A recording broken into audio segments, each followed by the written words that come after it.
It's hard to believe, isn't it, that it has been 5 years since the release of Rick Parfitt's posthumous debut solo album.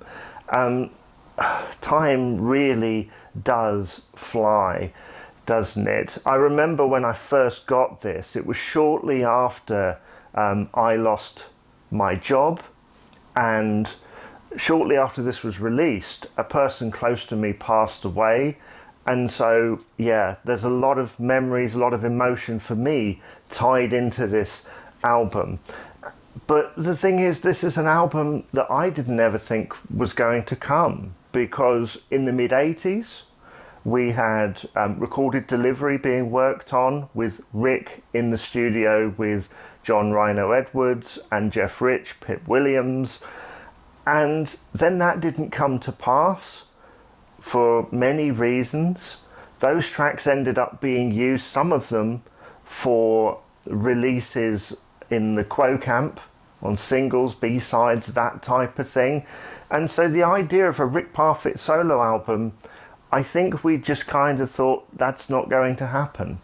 And then it turned out that in the last 6 months of his life, Rick had been working on some solo tracks with Joe Webb of the RPJ band, Rick Parfitt Jr. being Rick's son, obviously, who also co-produced this album. I don't know about you, I wondered what it was going to sound like, because that first attempt at a solo album, that was in the mid-80s. You know, other things would have been at play, production styles, but of course things had changed since then. So what was it going to sound like? Was it going to sound like a modern Quo album? Or was it going to sound like something else? And then it was announced, this album cover came out, and we've got an image of Rick Parfitt that's been stylistically done, his hair coming down gently, and then the guitar necklace right in the center.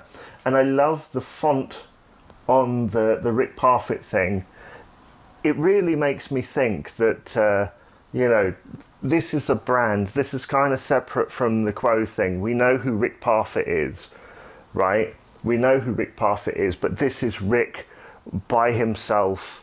And this is what this album cover says to me, in the double denim with the guitar necklace. This is Rick Parfitt. And I was incredibly excited, and I remember putting it on and hearing that introduction to Twinkle Toes and being blown away, thinking, I'm hearing a Rick Parfitt solo album, actually released, and not just on some dodgy sounding bootleg. This album has many guests on it. Obviously members of the RPJ band helped fill in the blanks because he'd recorded his guitar and vocals, and maybe other bits and pieces, but the RPJ band came in. We've got Brian May on this album. I think the bass player from Muse is also on the track Long Distance Love. We've got a huge amount of musicians on Everybody Knows How to Fly. Alan Lancaster, Rhino Edwards, obviously, Bob Young's on there, Wayne Morris, who had written one or two things with Rick over the years. There are tracks on here that could have fit onto any Quo album. As I look down this track listing, Lonesome Road, Fight for Every Heartbeat, even Twinkle Toes, Everybody Knows How to Fly, could have been on a Quo album in the last 25 years. But there's just something about it. I mean, Fight for Every Heartbeat, a guy who's had heart surgery, you know, this is very personal to him. And that one in particular, if I'm feeling particularly defiant on any given day, if something's really messed me about and I'm not feeling great, I'll stick on Fight for Every Heartbeat. And I'll just be walking along the street thinking, you know, fight for every heartbeat, keep yourself alive, make sure you survive. It's like fighting words, and we've got that kind of shuffle groove, 12-bar groove going on in the background there. It's just really driving forward.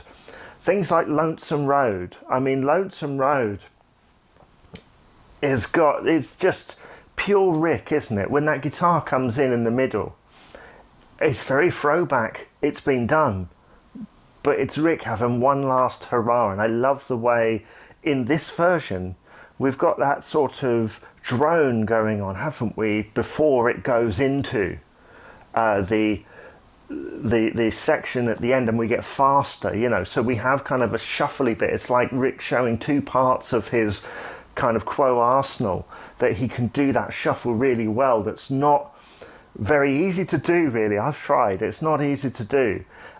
And then we get a little bit downish, you know, with it, where let's rock, you know, let's just go.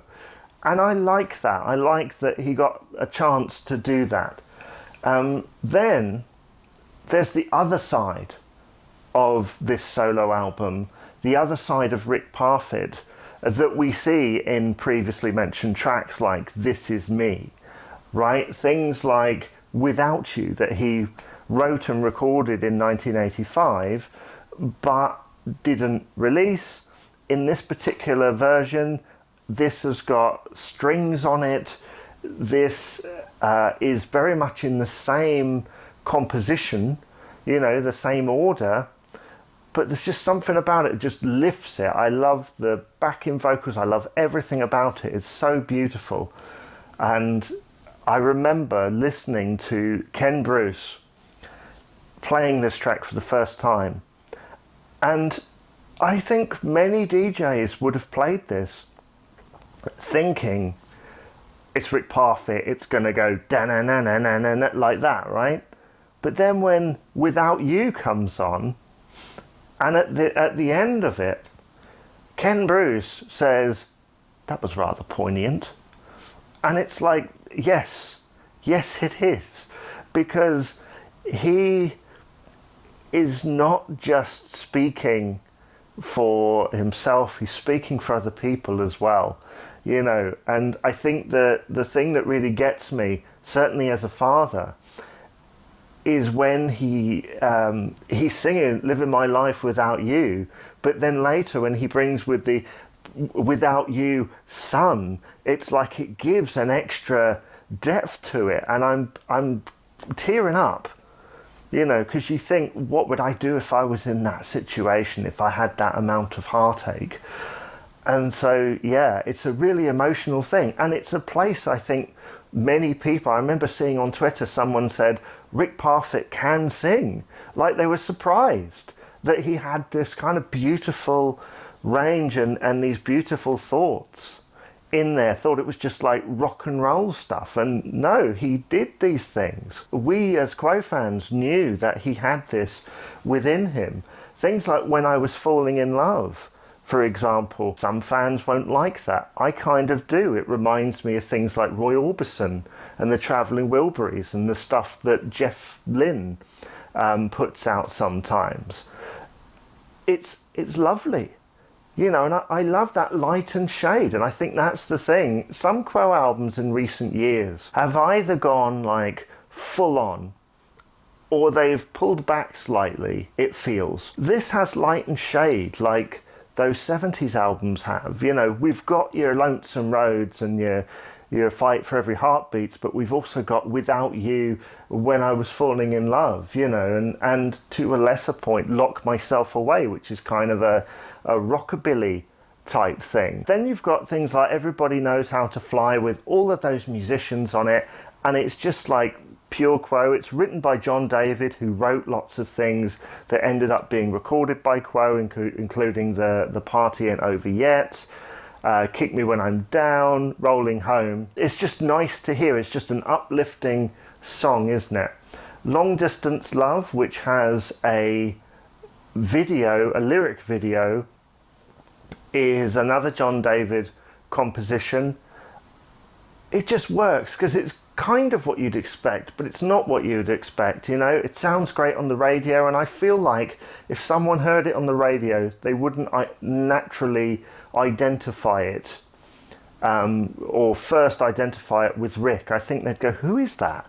You know, because there were those other sides to him, which I think is what this album demonstrates.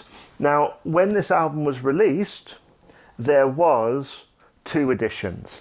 So you had this CD edition, and then you had that edition on this studio, everything's in edition on CD and vinyl. And then you had the band's mix, which was basically all the frills taken off. I feel like some of the strings aren't there, the drums are mixed differently. Some people have said, what's the difference? I think the guitars are just slightly higher in the mix. And it does make me think, what would it have been like had they done Quo stuff in this way? I mean, this pretty much says it all, doesn't it? This photograph with Rick's Telecaster, it says the guitars are going to be here. The guitars are going to be the main focus, along with his vocals, obviously.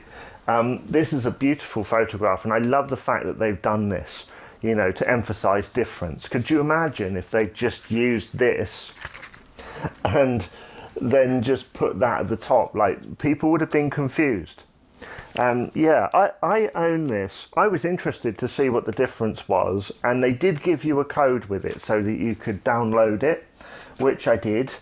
I was going to buy this one on vinyl, but unfortunately, as I say, I became unemployed around the time that this album came out, and so I ordered this one and that one, and then I think I just saved my money. I was planning to walk into my local record store and buy it, and it just never materialized. One day I will, certainly, because this is one of my favorite albums, period, from any kind of Quo thing.